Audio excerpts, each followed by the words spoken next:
चला मंडळी, आता नवरात्री सुरू होतील, त्यासाठी ही उपवासाची इडली बनवून बघा. काही तेलकट खाल्लं की ॲसिडिटी होते. ही हलकी फुलकी इडली एकदा बनवून बघा आणि जर हे बनवून ठेवलं तर कधी इडली बनवू शकता.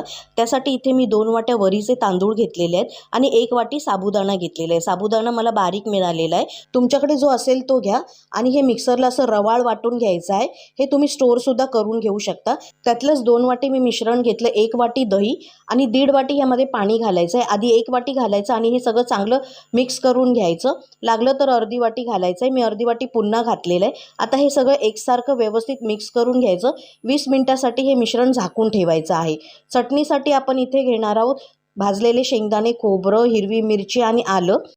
यामध्ये चवीप्रमाणे मीठ आणि थोडीशी साखर घालून बारीक मिक्सरला चटणी वाटून घ्यायची. वरून फोडणी द्यायची जिरं आणि मिरचीची. 20 मिनिटांनंतर ह्यामध्ये आपण चवीप्रमाणे मीठ घालणार आहोत. मिश्रण चांगलं फुलतं. पाव चमचा इथे खायचा सोडा घालायचा आहे. हा गरजेचा आहे, कारण की आपण इन्स्टंट इडली बनवतोय, त्यामुळे खायचा सोडा घालायचं, तेव्हाच इडली जाळीदार होते. इडली पात्राला तेल लावायचं आणि मिश्रण पूर्ण भरायचं नाही, थोडीशी जागा ठेवायची. इडली खूप छान फुलते याने.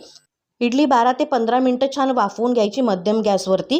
ही वाफवून घेतलेली आहे मी इडली. बघू शकता तुम्ही किती छान फुललेली आहे आणि छान एकदम जाळीदार इडली होते.